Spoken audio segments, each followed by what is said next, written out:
Hello, my friends. So this video comes from a request from one of you to do a video about water. Now, I know the person meant how much water should I drink and how often, things like this.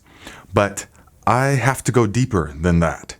All right, so to really understand water, we have to look first at the spiritual aspect of water.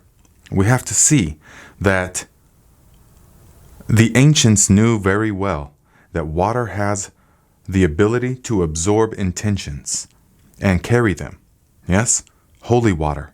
Think of any time you've gone into a Catholic church or something, there's been the holy water. Yes?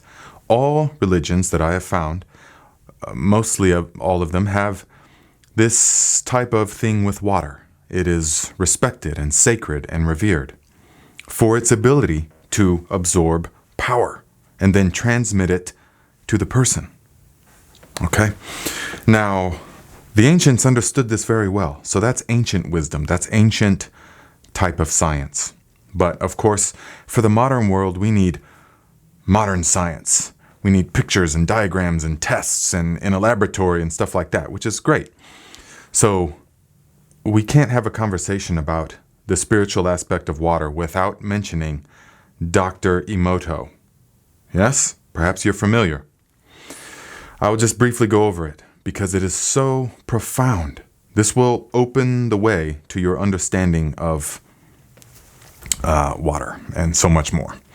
Okay, I'm going to put some pictures on the screen. Dr. Emoto, all right, he performed these experiments, and what he did was he took water and he placed a label on the vessel of water, and each vessel had a different label, all right? And the person then looked at the water and focused their intention of whatever the label said onto the vessel of water, all right?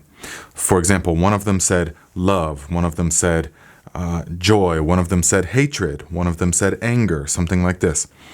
He then used a specific type of technology to take a photograph of the water molecules. All right. Now, this is what he found, okay? Through modern science. This isn't hocus pocus, okay? Look at this one. You see the one on the right had the label, "You disgust me." And you see how disharmonious it is, how out of symmetry it is, compared to the one on the left, where the sign said the intention was love and gratitude. Look at how harmonious this molecule has become. All right? The next one, look at the one on the left that said evil. Do you see how disharmonious and ill it looks? It looks ill, okay? Compared to the one on the right that said thank you. Now look how harmonious the water has become. These are from the same source of water. That's the experiment, all right? Here's some other ones. You see eternal. Look at the beautiful sacred geometry that is involved here. The one that says peace. Beautiful. Okay? Okay, now, he took some water from the Fujiwara Dam and he took a photograph of it. And do you see how distorted and disharmonious the water looks on the left? Then he had a Buddhist monk, a very well-respected local Buddhist monk, do a prayer, a chant over the water for an hour. Then he photographed the same water using the technology. And you can see that after the chant, after the prayer, which is really no more than a focus of intention, the exact same water molecules transformed into the harmonious structure you see on the right. Now, this is using modern science to show to us, to display what the ancients already knew. All right? That intention affects the water. The water has a remarkable ability to hold on and reshape itself based upon the intention of the observer. All right? Now, another example of how sound and vibration affects water. Okay? He took some water, two separate vessels, and to one, he played heavy metal music, like death metal music. All chaotic kind of music. Okay? And you see here, the heavy metal is distorted, disharmonious. We could call it ugly or out of balance. As opposed to the one he played classical music to on the left, the symphony, the Mozart symphony. Beautiful, harmonic, in balance. Okay? So this is just a brief example of how sound affects the water. All right?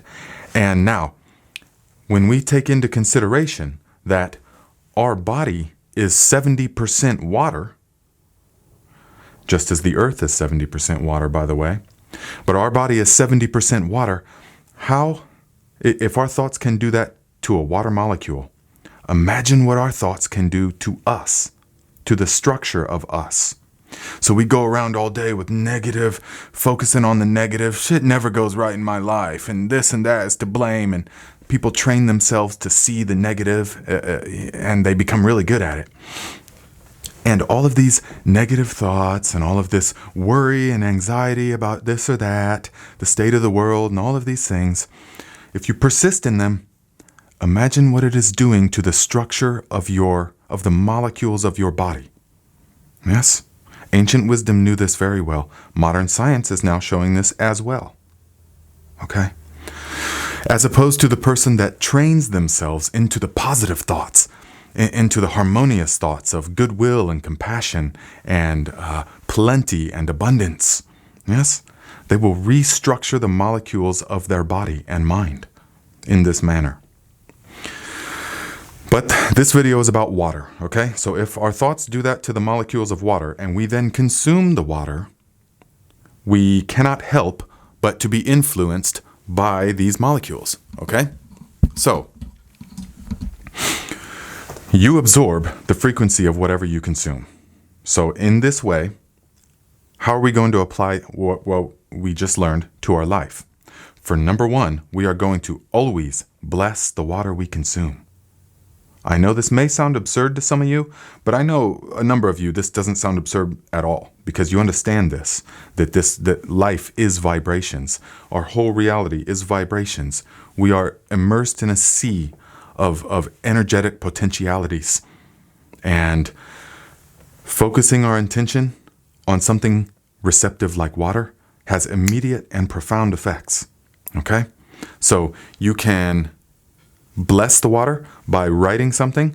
Maybe I'll put a picture of my water jug on there, you see?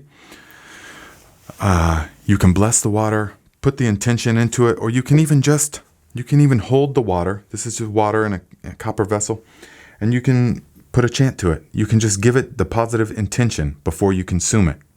This is of utmost importance, my friend. You become what you consume.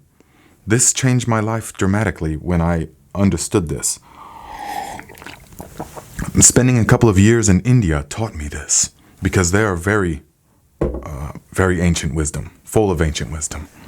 Okay, speaking of India, the most polluted river in the world, the Ganges River, goes through India, and I witnessed people, Indians, taking some of that water, drinking it.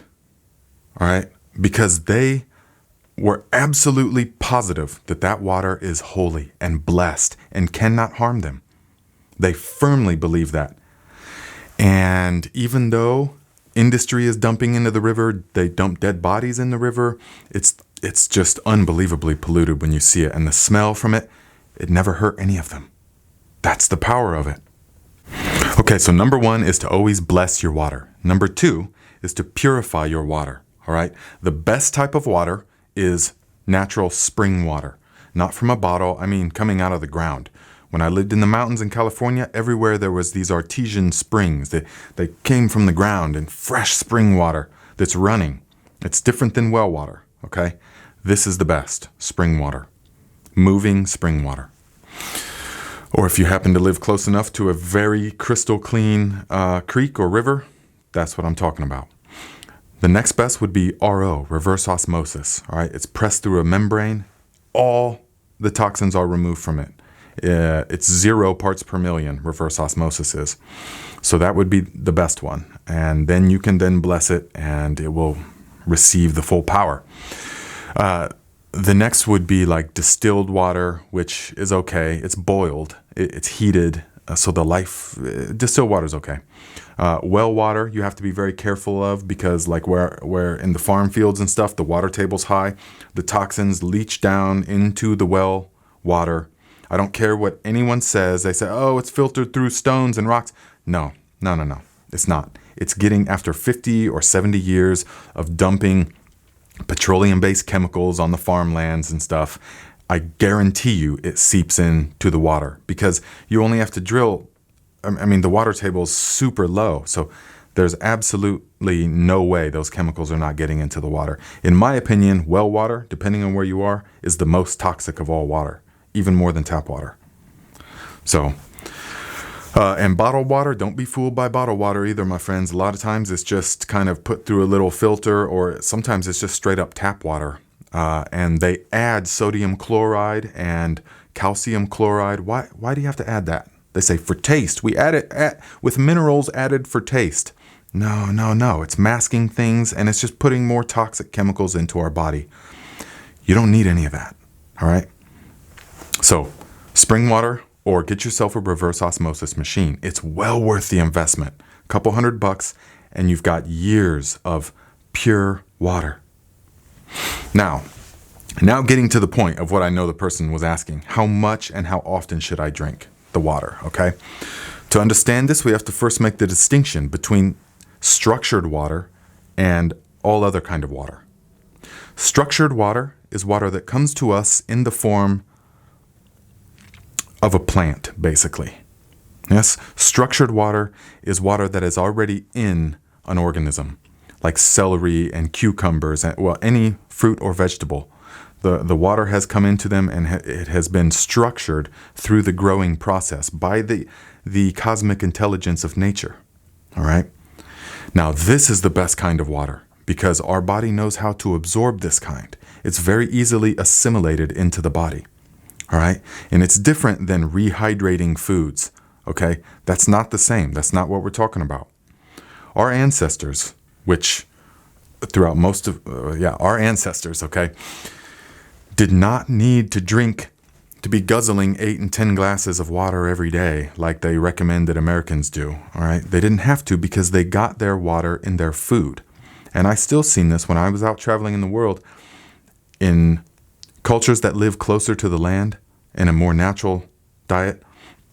They don't guzzle water. They don't need to because they're getting it in their food. So the ideal way is through fresh fruits and vegetables because it has all the electrolytes that are needed, everything you need. It balances it out for you. So get it in as much structured water as you can.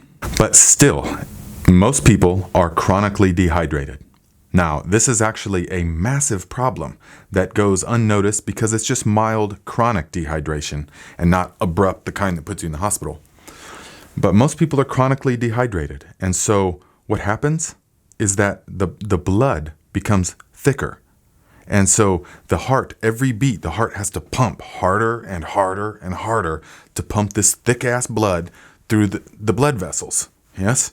As opposed to if it's nice and hydrated and it's the proper viscosity. Yes, it can go right through nice and easy. Also, your body is an electromagnetic machine. It is powered by electricity. Yes, we get our electricity not by being plugged in, but through food and through cosmic sources. But water is a conductor of electricity. And so the more hydrated you are, the more the electric energy flows. You can feel this. Once I started paying attention to all these things a number of years ago, and I started living fully hydrated, it changes everything. The speed of your thoughts, the reaction time, you'll see for yourself. So proper hydration is the key, okay? So here's the practice. I'm finally getting to the point. You are probably chronically dehydrated. All right, so do this. Get yourself a gallon of water, a 1-gallon jug of water, and consume it every day. Drink 1 gallon of water every day. For the next, commit to 1 month. I'm telling you, this one practice, if you do this and you stick with it, will be enough to completely transform your experience. If you need to lose weight, I guarantee you will lose weight if you start drinking a gallon of water a day. And if you're full of toxins, which most people are, this will help flush it out, right? And drinking this much water, it gives the signal to the body that, oh shit, okay, we got plenty of water. We don't need to hold on to water, right? Most people think, I don't want to get bloated, so I won't drink a lot of water. It's the opposite, actually. If you are not drinking much water and you're chronically dehydrated, your body is holding on to every bit of water that it can because it needs to dilute the toxins that you have stored in your blood and in your tissues. So you're actually holding on to more water the less water you drink. So if you flood the body with the gallon per day, your body is going to say, okay, we don't need to hold on to this. So it's going to release all the water that makes people puffy, and all of the toxins are going to come with it. It's going to flush out all sorts of toxins. All right. This is going to be profound for you, my friends. So just do the 1 gallon a day for 1 month and then report back to me what you experience. I guarantee it's going to improve your life. And after you drink the 1 gallon of water every day for a month, then you'll be fully hydrated and flushed out. And then you will be able to intuitively know how much water you should drink throughout the day. All right? Because everyone's different and related to your diet. If you're consuming lots of fresh fruits and vegetables, your need for additional water is not nearly as high as if you're eating processed foods, meat and dairy and things like this that require that you flush out with lots of water, okay? You will intuitively know. That's why I'm not going to say drink 7.5 ounces every 27 minutes and blah, blah, blah, because everyone's so different, okay? So start with the gallon of water a day thing and you're going to love it. So I hope you gained something from this video. If you did, please hit the like button. And don't forget, I have started another channel where I am doing the traveling narratives from my years on the road. And that I put a link in on the channel. It's the saga of Nate Murray. Okay?